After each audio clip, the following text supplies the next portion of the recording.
Po takohemi në Shkup me aktorin e dashur për publikun shqiptar kudo që ai ndodhet, për dy fakte.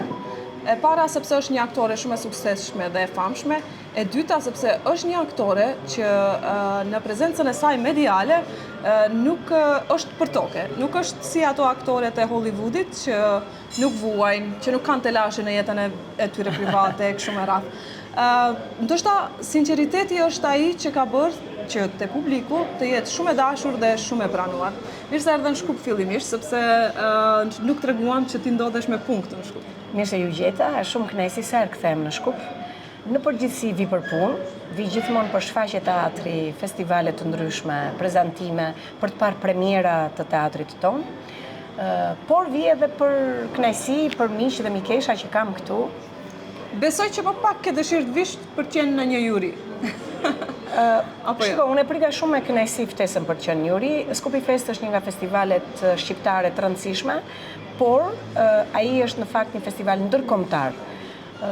Organizohet nga miqtë tanë, kështu që unë e prita me kënaqësi dhe kemi parë shfaqje të mira, është mirë të jesh pjesë e një jurie, tani kur vi momenti fundit për të votuar. Për të vlerësuar. Aty është moment i sikletshëm. Sigurisht, sepse përveç nivelit artistik dhe subjektivizmi, disa gjëra janë subjektive në teatr, mua më pëlqen të jo, po kur hyn pjesa profesionale pastaj, ato janë gjëra që sigurisht kërcasin për profesionistët edhe dallojnë. Ka qenë një periudhë e gjatë angazhimesh, ju jeni drejtoresh e Teatrit të Korçës dhe po ashtu kishit në fundi gushtit fillimi i shtatorit dhe festivalin shumë të njohur të komedisë Koko Festin. Po, është një nga festivalet më të mira shqiptare.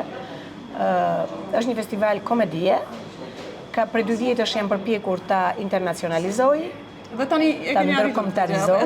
Kam patur teatrin kombëtar të Greqisë Veriut Selanikut, pjesë të Koko Festit, dhe një trup të teatrit të Puljes në Itali. Është një përpjekje, shpresoj që t'ja arrim të kemi shfaqje të mira, komedi të mira, që vinë edhe nga teatrot të tjera të huaja, por baza e konkurimit të Koko Festit, Korça Comedy Festival, është Shqipfolës. Shfaqjet e mira ka boll të cilat ju i ftoni dhe publiku i shijon për ditë me radhë shfaqjet që ju sillni. Ne përpiqemi të zgjedhim shfaqjet, sigurisht ju gjithmonë bëjmë më të mirën, ka dhe probleme festivali. Në përzgjedhje, ne përpiqemi të marrim më të mirat, ndonjëherë kur ne zgjedhim një shfaqje të mirë, sarim do të ta marrim për shkak të problematikave teknike që ka sjellja e shfaqjes në Korçë. Ndonjëherë zhgënjehemi nga selektorët, ndonjëherë miq mikesha na rekomandojnë shfaqje të cilat nuk janë të duhurat. Pra ndodh që në festival jo të gjitha i kemi të nivelit të mirë, ndonse përpiqem vit pas viti që festivali të ketë një nivel të mirë. Gjithsesi është shumë e vështirë të mbash një festival, apo jo? Është e vështirë të mbash një festival, së pari njerë është mbështetja financiare që do të duhet për të realizuar festivalin, sepse dihet që ka shumë shpenzime festivali, duke filluar nga pritja e mysafirëve në qytet. Ne presim shumë aktor, regjisor, skenograf, muzikant, artist nga gjitha trevat shqiptare, të cilët janë të ftuar që t'i ndjekin të gjitha shfaqjet e festivalit. Dhe përveç mysafirëve që sigurisht kanë shpenzim për t'u akomoduar dhe për të qëndruar ato ditë, ne kemi edhe shfaqje që vinë nga Kosova dhe Maqedonia e Veriut, të cilët kanë edhe problematika për udhëtimet të tyre, dekoret, që ne do të na duhet përsëri mbështetje. Ka shpenzime për gjithë stafin që realizon festivalin, për jurinë e festivalit, për selektorët. Pra, ju e dini mirë që një festival nuk është e lehtë të realizohet. Unë kam një mbështetje shumë të mirë Bashkisë Qytetit Korçës, e cila e do shumë teatrin, e do shumë artin dhe kulturën. E për post të tjerash, unë drejtoj dhe artin dhe kulturën në qytet, kështu që ne kemi shumë festivale të mëdha, jo vetëm teatrore. Festivale muzikore, festivale të arteve figurative, kemi skulpturën, që është festivali ndërkombëtar i skulpturës, e realizimi i skulpturave të parkut, që janë shumë të bukura, shumë të veçanta. Ne krenohemi me atë realizim dhe kemi një muze pamor tek Parku Rinia në qytet. Tani sapo përfunduam edicionin e 19, pra ne kemi shumë realizime të tilla. Po, ashtu siç i shkon. Gjithashtu kemi dhe koloninë e pikturës që mban emrin e Vangjush Mios, piktorit të madh korçar dhe shqiptar. Kemi festivalin Mik që realizohet në Korçë nga Qendra e Artit dhe Kulturës në ndërtimin e artistik të Inva Mulës, divës madhe shqiptare. Kemi festivalin e bandave, kemi festivalin Shpirti Ballkanit, ku vinë trupa jo vetëm folklorike, por tani jemi kthyer edhe muzikës jazz dhe rock, çfarë prodhime ka i gjithë Ballkani në këtë fushë. Dhe ndoshta haroj dhe karnavalet, që i kemi Karnavalet e Korçës festival veçanta. ndërkombëtar, gati 6 trupa na vinë të huaja dhe 30 të tjera janë prodhime të Korçës. Pra, jeta kulturore artistike është shumë. Të dalë tek Kokofesti. Pra, e para është mbështetja financiare. E dyta është si thua siguria që ne u japim artistëve për të parë një festival të mirë. Pra, ne përpiqemi të mos i zhgënjejmë. Dhe të gjithë ata që vinë në Korçë, janë të lutur që të vinë, sepse shikojnë shfaqje të mira, takojnë njëri tjetrin, bisedojnë për shfaqjet. Këtu futet edhe pjesa turistike e Korçës, të gjitha fshatrat përreth, çfarë ka gjëra të bukura, resurse Korça, ne u bëjmë të njohur artistëve. Dhe përveç kësaj, publiku e ndjek shumë në Korçë, Kokofestin edhe të gjitha shfaqjet teatrore. E vështira pastaj është, siç e thash, për zgjedhjen e shfaqjeve dhe për t'i bindur artistët që t'jenë pjesë e Kokofestit. Ne e fillojmë punën që një vit përpara. Domethënë tani un kam piketuar disa nga shfaqjet që do të jenë mot. Gjithmonë e përpiqemi ta realizojmë Kokofestin në javën e parë të shtatorit. Diku mund të marr 2 ditë gushti, jo më shumë. Pra fillon sezoni artistik me Kokofest. Si drejtuese e teatrit të Korçës, besoj për vite me radhë, besoj ka dhe vështirësitë e veta për sa i përket shfaqjeve të cilat ju i merrni për menaxhim brenda vitit në repertor. Çfarë keni pasur për shembull si vjet? Po, kur kam filluar si drejtore, ka filluar punën teatri me mua në drejtim, ka pasur shumë problem për ta futur në binar, në brazd rrugën e shfaqjes të shfaqjeve. Sepse në Korçë ka pas qenë dilte një premier, jepej 10-15 net dhe mbyllej. Mbaronte, prishej dekori, vazhdonte shfaqja tjetër. Unë jam përpjekur të bëj kalendar. Unë jam përpjekur të nxjerr shfaqjet me data. Del premiera të enjtë, të premte, të shtunë, të diel, rikthehet javës tjetër, bën stop 2 javë, 3 javë, një muaj, sepse dalin shfaqje të tjera, rikthehen, ose koncerte, se ne kemi sallën e teatrit, sallën më të madhe edhe më të mirë edhe për koncerte. Kemi 2 piano të mëdha po në teatr, kështu që çdo koncert i madh është i detyruar të luhet në teatr, gjë që ne na kushtozon kalendarin.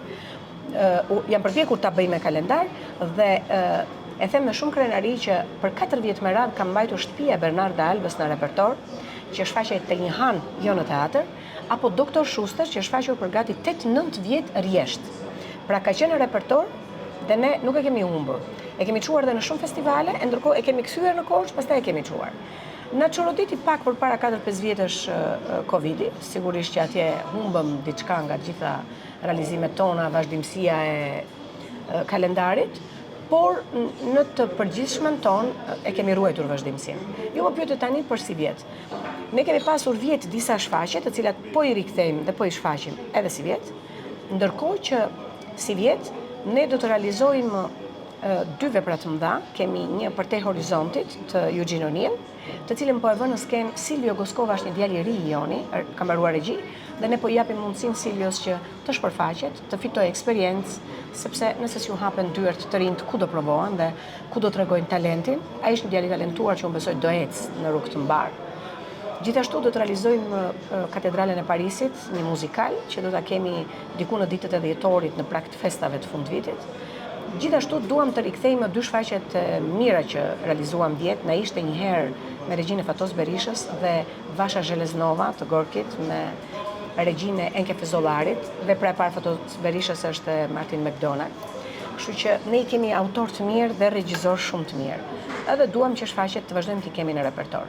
Ajo që do të veçoja dhe e lash në fund, jo se e harova, po ka pak rëndësi, është Qershia mbi tort, është një komedi që u vu në skenë nga Rovena Lule, që është dhe pedagoge në Akademinë e Arteve në Tiranë, edhe regjizore e talentuar, tani po punon teatrin kombëtar të Tiranës.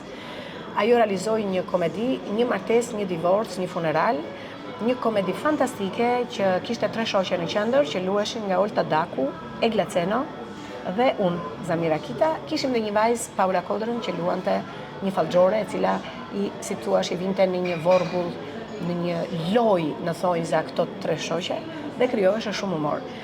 Kjo ishte një vepër të cilën ne paraqitëm dhe në Kokofest, dhe të 3 aktorët fituam çmimin e aktores më të mirë të festivalit. Ishin karaktere shumë të bukura dhe dua të theksoj që Olta është një aktore që udhëheq gjithmonë dhe është një aktore që publiku e do shumë potente, dhe Egla Ceno që i shkoi shumë pas Oltës me karakterin e saj të bukur dhe ne realizuam një treshe shumë interesante.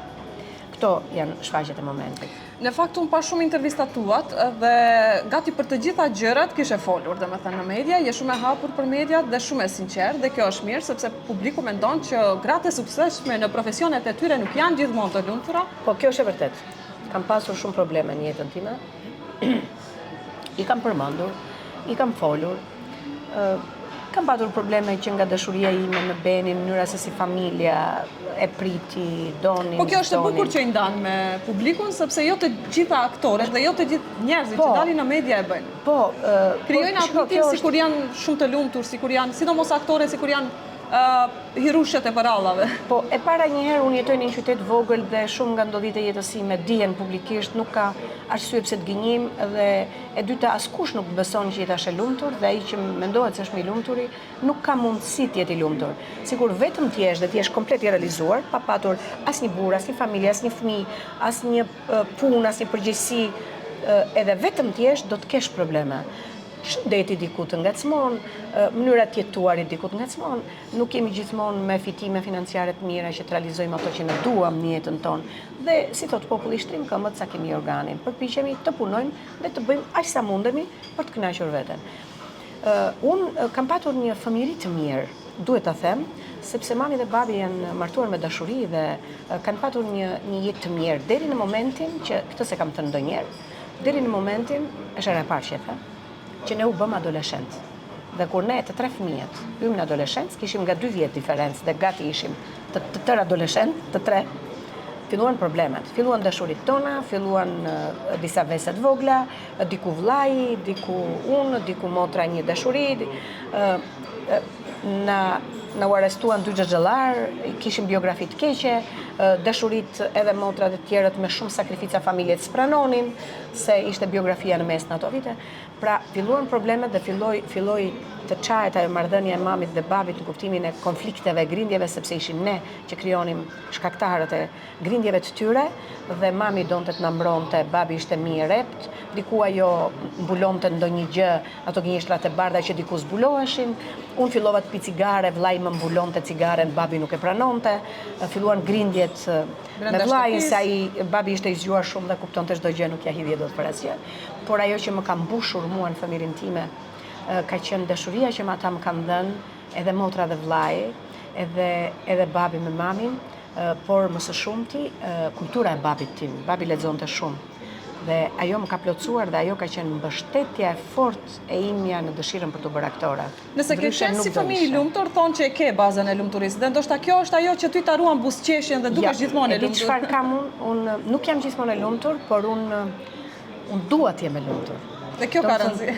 Unë e kam thënë edhe një herë tjetër, edhe kur vuaj, unë prapë kam një lumturi brenda vetes, sepse edhe ajo vuajtja është pjesë e jetës, edhe ai loti, edhe kur qaj, edhe kur luaj teatr dhe e ndjej, më vjen ai loti, më vjen ajo dhimbja e bukur, do të thënë, edhe ajo më shijon, edhe ajo më pëlqen. Sigurisht nuk do dua të përjetoj trauma si ajo e vdekjes së vllait.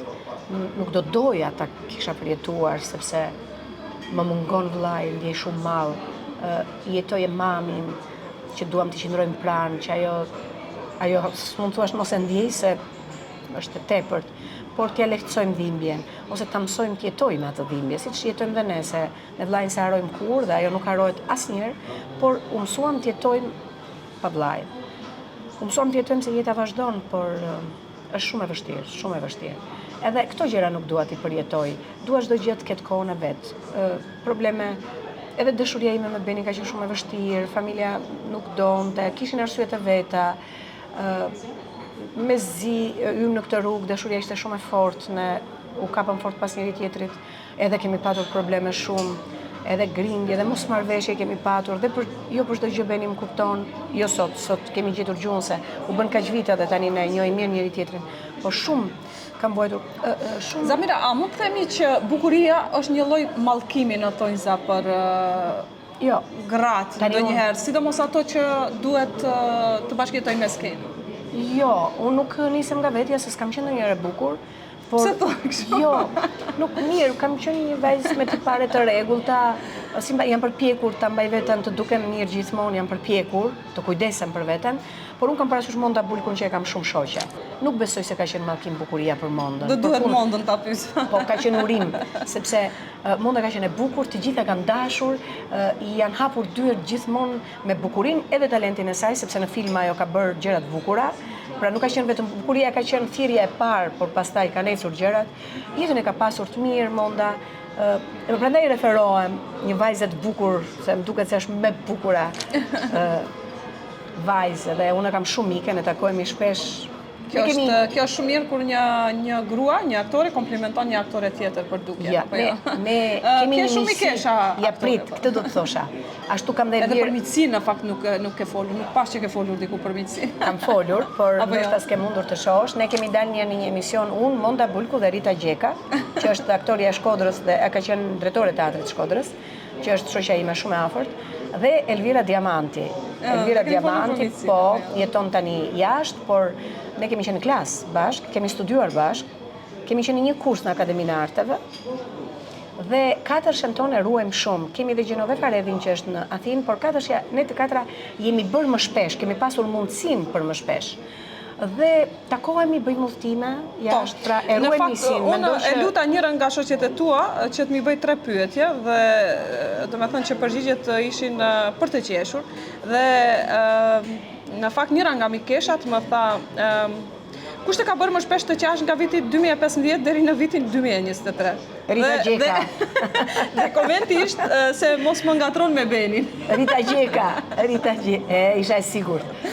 Isha e sigur, Rita është shoqja ime shumë e afër dhe unë e përmenda pa ditur që ti pas ke marrë pyetje nga Rita. Edhe një mikesh të mirë kam këtu me Rita Çoçolin në Shkup. Kur thash që nisem edhe për kënaqësi, nisem ndonjëherë thjesht shkoj te Merita ta shikoj, qëndroj 2 ditë dhe iki. E kam mike shumë të mirë prej rinisë time, sa kam mbaruar akademinë, jam emëruar në një fshat që ishte afër Maliqit ku Merita në ato kohë jeton. Jo, Merita jetonte në Korçë, po vinte prej Maliqit e na shkonim te shtëpia e saj aty. Lidhje shumë e hershme. Edhe me këto mikesha. Një koment tjetër i Ritës, thot kena pas një luftë kush merr regjisorët më të mirë dhe aty ja kam kalu, thot. Po, dhe bën kjo është komentin. Kisha dëgjuar lloj-lloj luftërash, në thoj asërisht të themi, mes shoqesh, por nuk kisha dëgjuar për shoqe drejtoresha teatrit që bëjnë një garë për regjisorët më të mirë kush t'i angazhoj. Është për të çuditur, e kam thënë gjithmonë. Unë kam patur gjithmonë dëshirë për të marrë një regjisor. Pa i thënë kur Ritës, pa ditur Rita. Kemi qenë në të njëjtën linjë, ajo gjithmonë një hap para meje. Domethënë kam dashur të marr Kushtrim Bekteshin. Shumë jam lutur. Domethënë shumë kam bërë përpjekje. Kur dëgjoj unë punonte në Shkodër. Iku kjo. Dino Mustafiç. Unë jam lutur Dino, si kam ardhur në Shkup kur bënte vdekjen e Dantonit, më duket. Edhe kam ardhur, e kam takuar, kemi biseduar, kemi vënë diçka kështu në vijë që ai do të punonte, kur dëgjoj unë Shkodër. Pa ditur Rita asnjë gjë. Dhe njëjta gjë me Altin Bashën, pra regjisor shumë të mirë. Mi kam marrë Rita përpara. Të gjithë të tjerët unë i kam marrë. Me Kushtrim Bekteshin s'kam mundur dhe do jem prapë në bisedime, do insistojmë. Dhe një pyetje tjetër, thotë 16 tetor, 16 nëntor. 16 tetor. 16 tetor, 16 nëntor janë 2 data, ne do të shkojmë në Athinë.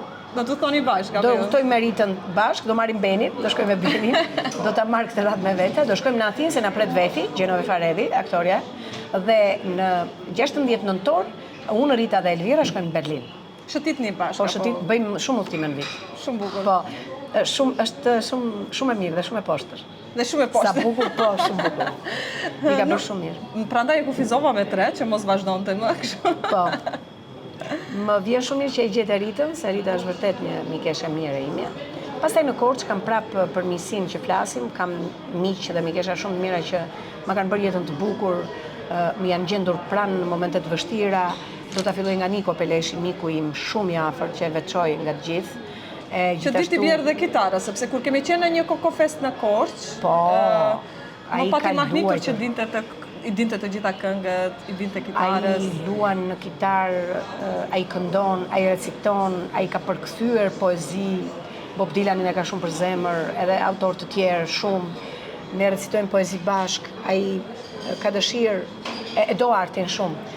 Edhe kjo gjë na ka lidhur dhe më shumë. Sigurisht edhe bashkëpunimi jonë në politik, në kuptimin e menaxhimit, ai ka qenë kryetari i bashkisë në kohën që unë jam emëruar drejtore e teatrit, pastaj ai shkoi në qendror, në qeveri dhe ne ruajmë shumë miqësinë, e duam fort njëri tjetrin, jemi gjendur jo vetëm në momente të bukura për të kënduar me kitare, për të pirë një gotë vere, për të recituar poezi, por edhe në momentet më të vështira të jetës time, Nikon e kam pasur shumë afër. Në fakt është dhe kryetari i bashkisë më simpatiku që kam parë. Kam shumë ikë dhe raqin. Të gjitha këto elementet që përmendëm. Prandaj do t'i vazhdoja me radhë miqtë e mi.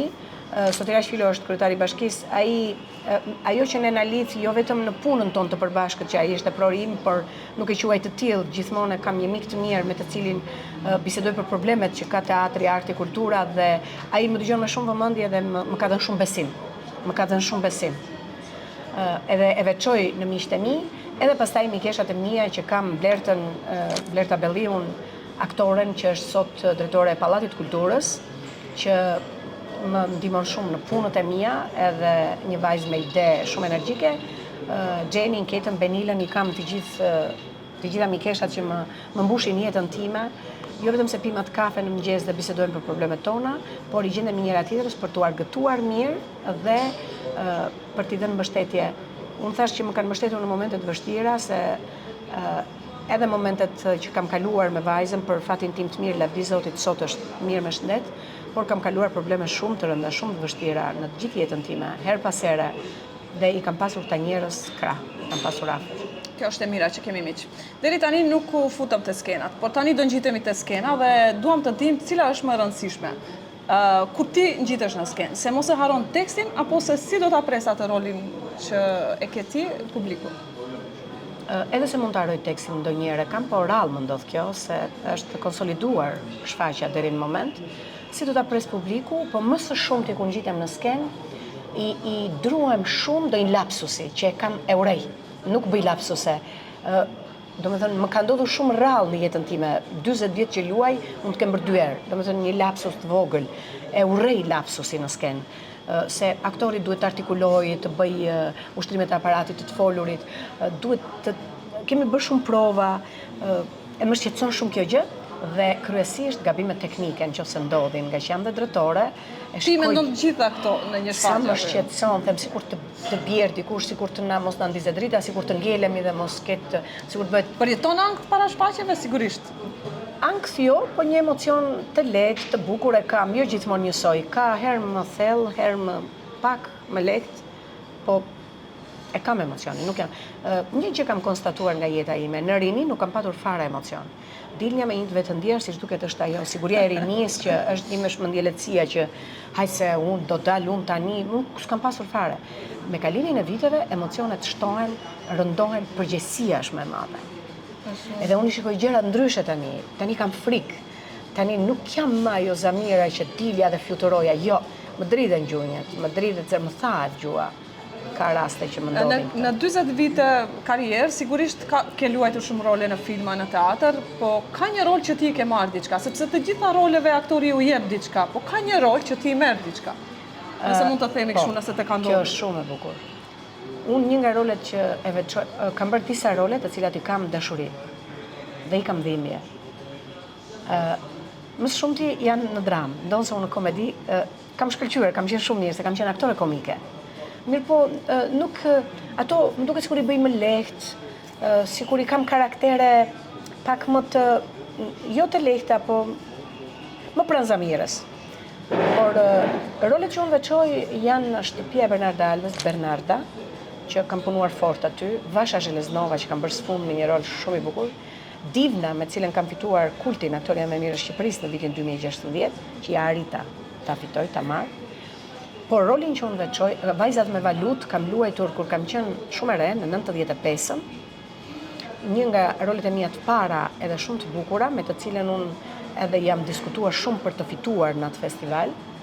Nuk e kam fituar, e kam marrë Ylka Mujo me Fernando Krafti, më ka shkruar një letër se ka qenë vërtet e jashtëzakonshme, por deri minutën e fundit jam diskutuar, unë isha vajza e re fare. E ka punuar Lazi Serba, ato ka qenë një vepër ruse, shumë e bukur, që unë e ruaj në kujtimet e mia në një nga rolet më të bukura. Por ajo që unë veçoj dhe që është ajo që unë i kam marrë diçka asaj, atij roli, është Gjeni te kapitulli 2, Nils Simon me regjinë e Qendrim Lianit. Atje mbas shumë vitesh që bënim aktrim, nuk ishte ndoshta rruga e dur që ne bënim aktrim, apo shfaqjet tona teatrore, më shumë ishim vënie në skenë, se sa regji, ose unë s'kisha luajtur në një shfaqje me një regji. Dhe aty filloi një teatr i ri, një mënyrë të bërit teatr ndryshe, që ne akoma nuk e njihnim. Unë u dashurova me atë rol, unë e doja Xhenin, unë isha Xheni. Dhe bëra një rol të bukur, kam fituar disa çmime edhe me atë rol. E doja shumë. Ndoshta ajo më shkëputi nga i teatri, thuash pak i vjetruar, dhe në hymë në një stat tjetër, dhe prandaj unë e veçoj, dhe prandaj ajo Xheni më ka dhënë shumë mua. Kur jemi te këto teatr i vjetër i ri, ke përjetuar dy sisteme, diktaturën dhe demokracitë, i themi. Sigurisht, tjetër mënyrë loje është dashur në atë kohë, tjetër mënyrë loje duhet sot. Po jo, janë hapur kontrolli dyert. ka qenë tjetër në atë kohë, censurat, ndryshe është sot të themi në demokraci, mënyra e lojes, mënyra si funksionojnë teatrot. Ti ke përjetuar të dyja. Nëse do duhet 3 gjëra ti themi për kohën e dikushme dhe sot, të bëjmë një lloj dallimi, cila do ishte? E para në kohën e diktaturës ishte censura, që nuk më pëlqente fare. Nuk ishim hapur me botën, nuk e njehnim teatrin e mirë, domethënë një teatr, është bërë teatri i mirë, por prapë nuk ishim hapur për të parë, dhe nuk bëje do çfarë doje. E censura Ku i është kjo, ndjeje më përsëri. shumë kufizimin për shembull? Unë kisha biografinë e keqe dhe unë ndjeja kufizimin në çdo hap, mua më merrnin në rol, dilja në provë gjenerale dhe ma ishnin rolin në premier nuk isha më. Më zvendçoni me dublatë. Ose bënim shfaqje estrade, ma ishnin pjesën time. Kam vojtur shumë për të dalë mbi ujë. Do me thënë ti me diktatura- sakrificë ke mbritur këtë profesionin. Me shumë sakrificë. Ka qenë një ëndër që ka mundur të shkas nga duart. Po, nuk kam shkak të arritur, rrethanave nuk kam politike. arritur do të bëj. Vonë shumë fillova të bëj. Vonë, në 95-ën po them ka qenë një në rolet e para, kjo që unë e pëlqeja shumë, se unë bëja më shumë tjestrat. Isha me materialet humoristike, me pjesët e varieteve. Kurse tani mund bëjmë çfarë duam. Tani atëherë dikur më thoshin çfarë ke doja të luaja një grua që ishte e çmendur ose një grua që mund bënte çmendurira, një rol i tillë. Tani i kam bërë, të gjitha i kam bërë. Ndonjë Kam peng? Jo, nuk kam. Sepse përmendëm fjalën vonë dhe nuk e di. Nuk kam peng, veç do doja që dhe për sa kohë jam në drejtimin e teatrit, dua të luhet në teatrin tim një antikitet.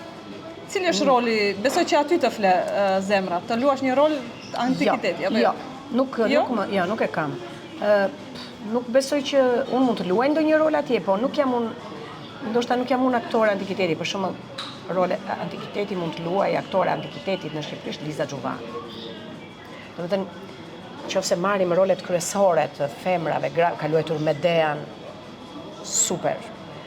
Edhe ajo mund të jetë një Antigon, mund të jetë Elektra, mund të jetë Dion. E mund. Megjithatë, unë kam që dua teatri të realizoj një antikitet, unë mos luaj dhe fare, po thjesht në drejtimin tim, për sa kohë jam, sepse ne kemi bërë sa kohë kam qenë unë në drejtim Shakespeare, Molière, Chekhov, Strindberg, pra kemi bërë autor shumë të mirë, Martin McDonagh. Pra ne kemi bërë shumë. Një antikitet do doja. Se kam thënë ndonjëherë, po kam kohë që e mendoj edhe këto kohë të fundit jemi duke biseduar. Edhe vjeshta të sjell pak atë disponimin gri që Më pëlqen. Gjëra më të errta Po, kështu. më pëlqen. Ne të falenderojmë shumë, nuk e di, Ana Angeli diçka pa thënë, shumë çka na ka ngelur pa thënë, por ju mund t'i ndiqni të gjithë intervistat që Zamira Kita i ka në për rrjetet sociale, në për të gjitha mediumet, televizionet, sepse është shumë e pranishme. Ne besoj që pak i prekëm të gjitha. Kjo jam unë. Unë ju dua fort të gjithëve ju që më ndiqni, më doni, edhe ju që keni ndonjë vërejtje, se që s'më doni, nuk e besoj. Unë ju dua fort, kështu që ju përshëndes. Faleminderit shumë. Faleminderit se më dhe një shumë për moment kohën që shumë ndash. bukur në Shkup. Faleminderit.